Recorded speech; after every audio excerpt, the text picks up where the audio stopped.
अच्छी और सच्ची खबरों में सबसे पहले बात नालंदा विश्वविद्यालय के नए कैंपस की, जिसका उद्घाटन आज प्रधानमंत्री नरेंद्र मोदी ने किया। और इस मौके पर प्रधानमंत्री के साथ विदेश मंत्री एस जयशंकर, बिहार के राज्यपाल राजेंद्र विश्वनाथ आर्लेकर, मुख्यमंत्री नीतीश कुमार के अलावा 17 देशों के राजदूत भी नालंदा में मौजूद थे। विश्वविद्यालय के इस नए कैंपस को नालंदा के प्राचीन खंडर स्थल के पास ही बनाया गया है, जहां पर करीब 1900 छात्रों के बैठने की व्यवस्था होगी। नालंदा के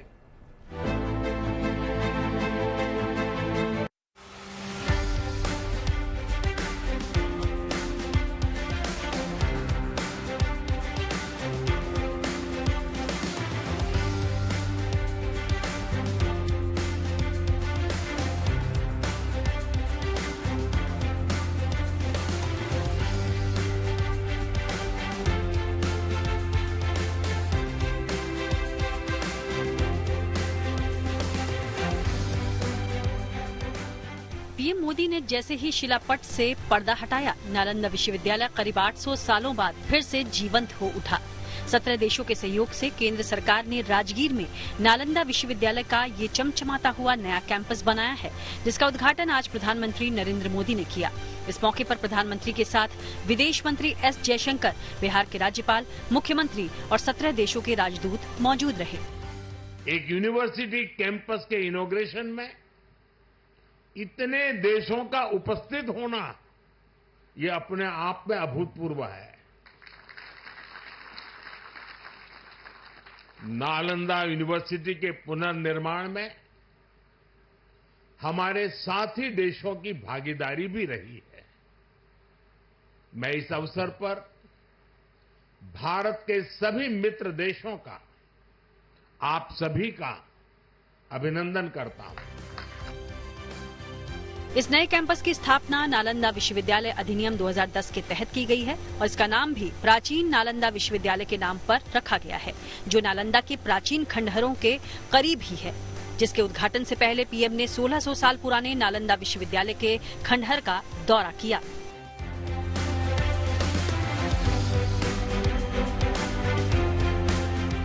बारहवीं सदी में जो नालंदा विश्वविद्यालय इतिहास बन चुका था, उसे फिर से पुनर्जीवित करने का सपना देश के पूर्व राष्ट्रपति और missile man APJ Abdul Kalam ने देखा। बिहार विधानमंडल के संयुक्त सदन को संबोधित करते हुए बिहार दौरे पर आए कलाम साहब ने कहा था कि नालंदा का गौरव वापस आना चाहिए। कलाम साहब ने जो सपना देखा, उसे नीतीश कुमार ने आगे बढ़ाया और आज हकीकत देखिए कि प्रधानमंत्री नरेंद्र मोदी ने नालंदा विश्वविद्यालय कैंपस का शुभारंभ किया है। प्रधानमंत्री ने नालंदा के गौरव को पुराने दौर से लेकर वर्तमान में लाकर खड़ा करने की बात कही है। यह ऐसा पल है जो बिहार के साथ साथ देश को नया गौरव देता है। नालंदा यूनिवर्सिटी का ये नया कैंपस आधुनिकता और इतिहास का अनोखा संगम है, जो कई खूबियों और सुविधाओं से लैस है। यहाँ 2 एकेडमिक ब्लॉक हैं, जिनमें 40 क्लासरूम हैं। यहाँ पर 1900 छात्रों के बैठने की व्यवस्था है। वहीं यूनिवर्सिटी में 2 ऑडिटोरियम भी हैं, जिसमें 300 सीटें हैं। इसके अलावा इंटरनेशनल सेंटर और एम्फी थिएटर भी हैं, जहाँ 2000 लोग बैठ सकते हैं। यही नहीं, छात्रों के लिए फैकल्टी क्लब और स्पोर्ट्स कॉम्प्लेक्स समेत कई और सुविधाएं भी मौजूद हैं। और तो और करीब 455 एकड़ में फैला ये परिसर एक नेट जीरो ग्रीन कैंपस है, यानी इसे पर्यावरण के अनुकूल तैयार किया गया है। नालंदा ये केवल नाम नहीं है। नालंदा एक पहचान है, एक सम्मान है। नालंदा एक मूल्य है, नालंदा एक मंत्र है, गौरव है, गाथा है। नालंदा है उद्घोष इस सत्य का कि आग की लपटों में पुस्तकें भले जल जाएं, लेकिन आग की लपटें ज्ञान को नहीं मिटा सकती। बिहार की धरती पर मौजूद नालंदा यूनिवर्सिटी का गौरवशाली इतिहास रहा है, जिसके मुताबिक करीब 1600 साल पहले नालंदा यूनिवर्सिटी की स्थापना 5वीं सदी में हुई थी, जहां करीब 10,000 छात्र पढ़ते थे, जिनके लिए 1500 शिक्षक हुआ करते थे। यहां पढ़ने वाले ज्यादातर छात्र एशियाई देशों जैसे चीन, कोरिया, जापान, भूटान से आने वाले बौद्ध भिक्षु थे, जो मेडिसिन, तर्कशास्त्र, गणित और बौद्ध सिद्धांतों के बारे में पढ़ाई करते थे। नालंदा यूनिवर्सिटी को दुनिया का पहला आवासीय विश्वविद्यालय भी माना जाता है और यहाँ पर पढ़ाई के लिए 9 मंजिला एक विशाल लाइब्रेरी थी। बताया जाता है कि जिसमें 3 लाख से ज्यादा किताबें थी। इन्हीं वजहों से दुनिया इसे ज्ञान का अद्वितीय केंद्र मानती थी। मगर इतिहासकार बताते हैं कि 1190 के दशक में बख्तियार खिलजी के आक्रमण में नालंदा विश्वविद्यालय को बर्बाद कर दिया गया था। नालंदा विश्वविद्यालय बहुत ही प्राचीन काल से यहाँ रहा है और इसमें विभिन्न देशों, खास करके जो भारत के आसपास के देश हैं, जो बौद्धिस्ट देश थे, उनके छात्र यहाँ आया करते थे पढ़ने के लिए, जिसमें श्रीलंका है, बर्मा है, तिब्बत है, चीन है। और इस विश्वविद्यालय की भव्यता इतनी थी कि यहाँ लोग आने के लिए, यहाँ पढ़ने के लिए ललायित रहते थे। जब इतने देशों के छात्र यहाँ के पढ़ते थे तो उनके जो रिसर्च होंगे, उनकी पांडुलिपियां वहाँ जरूर होंगी और लगातार 500 वर्षों से अधिक समय तक वो फला फूला रहा और वहाँ पर हजारों हजार की संख्या में छात्र आते थे।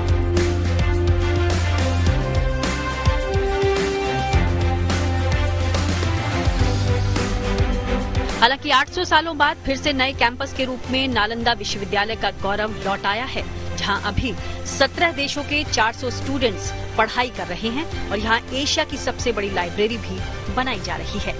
राजगीर से शशि भूषण के साथ bureau report, good news today.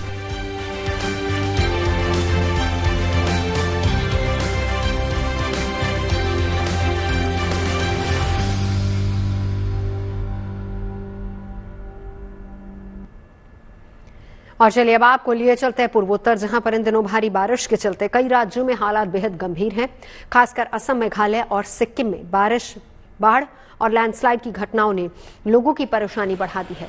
ज्यादातर नदियां और नाले उफान पर हैं और इनका पानी रिहायशी इलाकों में दाखिल हो चुका है, जिसके चलते एक बड़ी आबादी अपना घर छोड़कर राहत शिविरों में रहने को मजबूर है।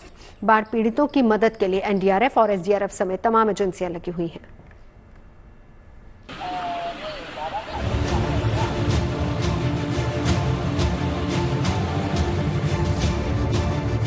पूर्वोत्तर के राज्यों में मानसून के दस्तक देने के बाद से ही हर तरफ बारिश और बाढ़ के चलते हाहाकार मचा हुआ है। लोग जान बचाने के लिए हर दिन जद्दोजहद कर रहे हैं। तमाम सरकारी एजेंसियां भी दिन रात बाढ़ पीड़ितों की मदद में जुटी हुई हैं, जिसकी गवाही असम, मेघालय और सिक्किम से आई ये तस्वीरें दे रही है। लेकिन सबसे ज्यादा खराब हालत असम में है, जहाँ के 15 जिले इन दिनों भीषण बाढ़ का सामना कर रहे हैं और करीब 1.5 लाख से अधिक लोग बाढ़ से प्रभावित हुए हैं। लोगों के खेत, खलिहान, मकान और दुकान सब बाढ़ की गिरफ्त में आ चुके हैं। मजबूरन लोग जान बचाने के लिए अब अपने घरों को छोड़कर सुरक्षित जगहों की ओर जा रहे हैं। तस्वीरें करीमगंज जिले से आई हैं, जहां हर तरफ सिर्फ और सिर्फ बाढ़ का पानी भरा हुआ है। जिन सड़कों पर आम दिनों में गाड़ियां चला करती थी, वहां अब नाव चलाने की नौबत आ गई है। पिछले कुछ दिनों के बारिश के कारण पूरे असम के साथ करीमगंज जिला में हाहाकार मची हुई है। अगर शहर की बात करें तो शहर में काफी सारे जगह में रेस्क्यू किया जा रहा है, कुछ निजी संगठनों ने कर रहा है, तो कहीं एसडीआरएफ, एनडीआरएफ भी उतारा गया है। तो वहीं गांव के बात अगर करें तो अभी हम लोग करीमगंज की पुआमरा गांव में हैं और इस गांव में पानी ही पानी आपको देखने को मिलेगा। वीडियो जर्नलिस्ट बबलू राजभर को दिखाने का कोशिश करूंगा कि आप देख सकते हैं ये पुआमरा गांव में नाव से अपना जिंदगी बचा रहे हैं यहाँ का लोग। घर घर में पानी घुस रहा है। राष्ट्रीय महासड़क जो है, ये महासड़क में भी अब कुछ ही देर है पानी उसमें भी आ जाएगा, क्योंकि चारों ओर पानी बढ़ रहा है। नदी इतना उफान दे रही है, हर एक नदी बराक घाटी के, कि धीरे धीरे पानी लेकिन बढ़ रहा है। एसडीआरएफ का जो टीम है, ये लोग कर रहे हैं जितना दूर कोशिश, हर किसी को खाना पहुंचाने का घर में जा रहे हैं। जो लोग बाढ़ के चलते पानी उनका घर में भर चुका है, उस जगह में ये लोग जा रहे हैं। इस मुश्किल हालात में एनडीआरएफ और एसडीआरएफ समेत असम सरकार की तमाम एजेंसियां बाढ़ पीड़ितों की मदद में जुटी हुई हैं। बाढ़ प्रभावित इलाकों से लोगों को निकालकर राहत शिविरों में पहुंचाया जा रहा है। साथ ही साथ लोगों के खाने पीने और दवाइयों का इंतजाम भी किया जा रहा है। हालांकि अभी भी बड़ी संख्या में लोग सरकारी मदद का इंतजार कर रहे हैं। कुछ लड़के मिलकर वो लोग रेस्क्यू टीम बनाए हुए हैं, अपना बोट लेकर उन लोगों के पास जब भी कॉल आता है वो लोग उसी घर में चले जाते हैं और जो लोग हैं बूढ़े या नौजवान जो भी हैं जो जिसको रेस्क्यू करना जरूरत है उन लोगों को रेस्क्यू करते हैं। पिछले 3 दिनों से हमारे रेस्क्यू ऑपरेशन दिन और रात कंटिन्यूसली चल रहा है। बारिश का पानी और नदी का पानी तो बढ़ रहा है, कंटिन्यूसली बढ़ रहा है। दोपहर 2 बजे का जो अपडेट है तो कुशियारा एंड लोंगाई जो है उसका पानी बढ़ रहा है और शिंगला का स्टेडी है। मैं इस वक्त खड़ा हूँ 938 नंग सुभाष नगर स्कूल पे। वो स्कूल पे आप देख सकते हैं, मेरा पीछे वीडियो जर्नलिस्ट बबलू राजभर आपको दिखाएगा। ये स्कूल है, ये स्कूल में बाढ़ पीड़ित जितने भी लोग हैं, खास करके यहाँ महिलाएं ज्यादा देखने को मिल रहा है, तो वो लोग यहाँ आए हुए हैं। बूढ़े, नौजवान, बच्चे, औरत, हर किसी को ये रिलीफ कैंप में हम लोग को देखने को मिल रहा है। जबकि बाढ़ एक ऐसा है कि पूरे असम के साथ करीमगंज जिले में कुछ ज़्यादा ही हो चुका है, जिसके चलते अपना घर छोड़ के ये रिलीफ कैंप में वो लोग को ठहरना पड़ रहा है।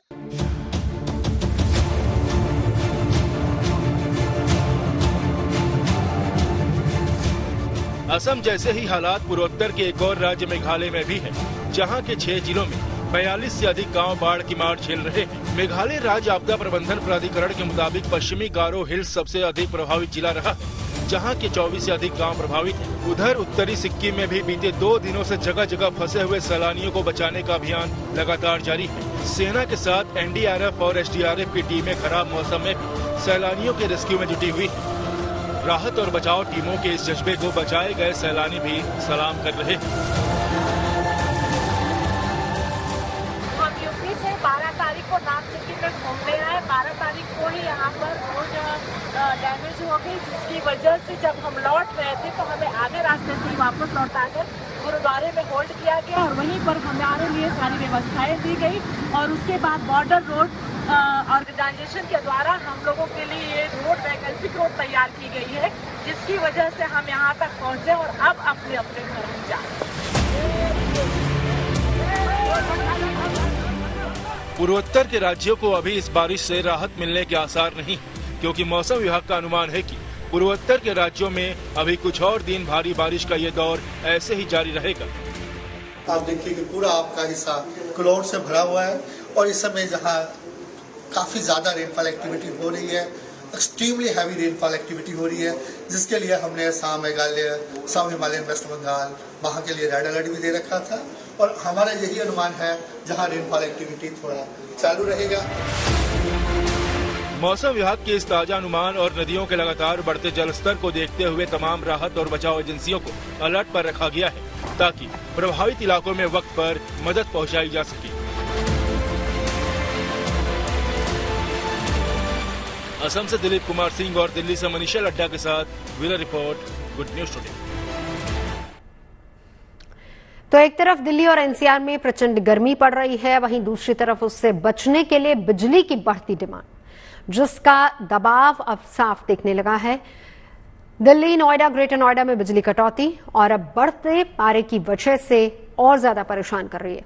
न सिर्फ हाउसिंग सोसाइटीज बल्कि स्थानीय कॉलोनी में भी रहने वाले पावर कट से जूझ रहे हैं।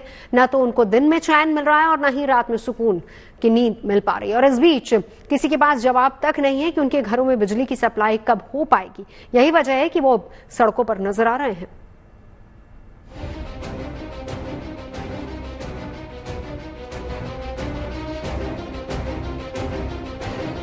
उत्तर प्रदेश के नोएडा के इस घर में गर्मी से राहत दिलाने के लिए हर उपकरण मौजूद हैं। हजारों लाखों रुपए के ये अप्लायंसेज फिर भी किसी काम के नहीं हैं। वो पिछले 1-1.5 महीने से बंद पड़े हैं।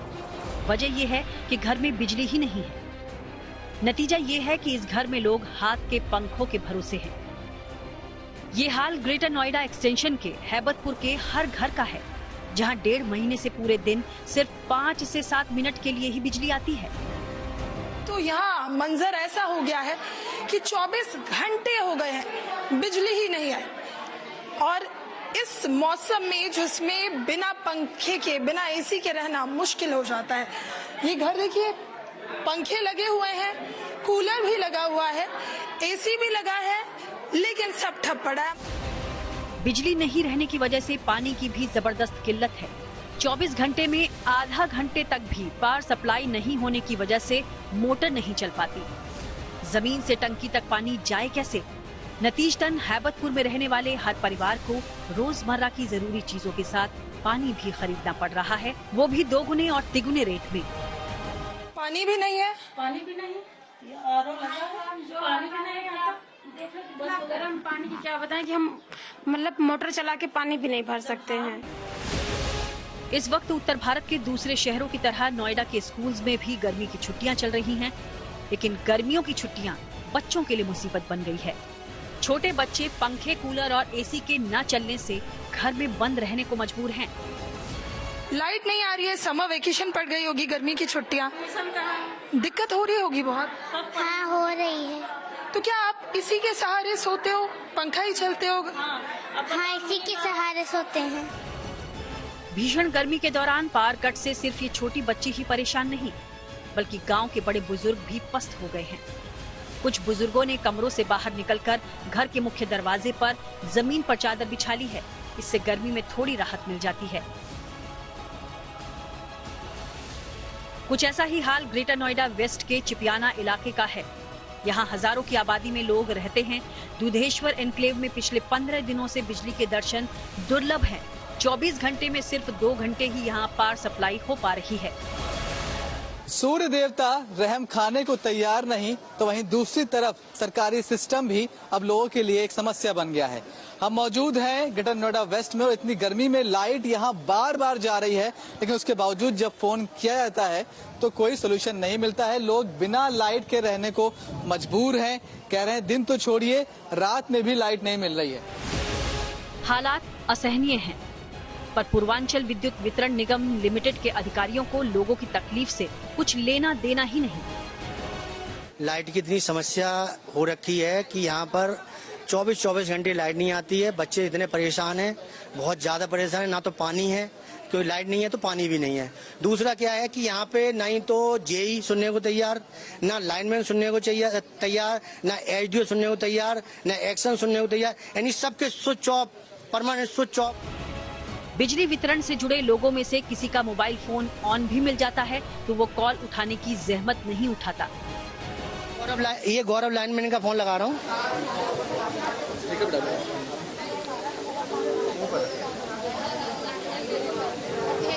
देखिए बेल जा रही है, इस पे लाइनमैन है यहाँ के। दिखाइए उस तरफ कैमरा। ये देखिए,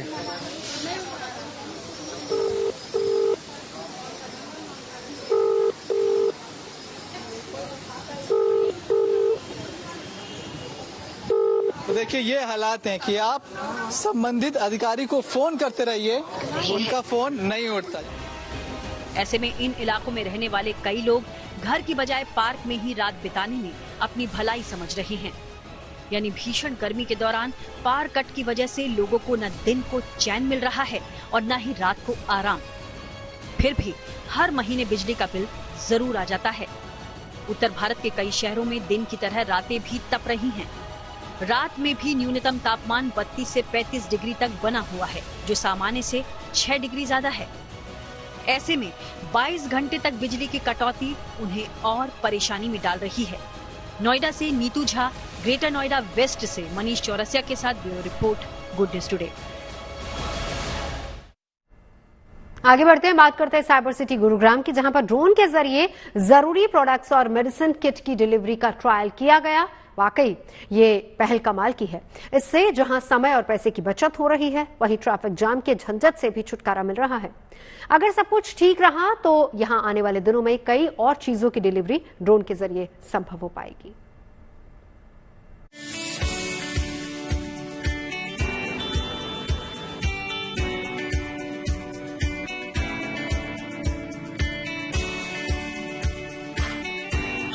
प्रोडक्ट्स की डिलीवरी में अब नहीं होगी देरी। ट्रैफिक जाम का भी नहीं होगा असर। वायु मार्ग से आएगा सामान समय पर और सीधे आपके घर होगी डिलीवरी, और ये सब कुछ संभव होगा ड्रोन के जरिए। बदलते युग में जिस तेजी से टेक्नोलॉजी का विस्तार हो रहा है, उसमें भारत ने भी कई कीर्तिमान रचे हैं। इसमें कोई शक नहीं कि आने वाले भविष्य में तेजी से ड्रोन के जरिए हमारे जरूरी सामानों और प्रोडक्ट्स की डिलीवरी की जाएगी, और कई जगहों पर तो ऐसा हो भी रहा है। अब दिल्ली से सटे साइबर सिटी गुरुग्राम में भी ड्रोन का इस्तेमाल कुछ इसी तरह से किया जा रहा है।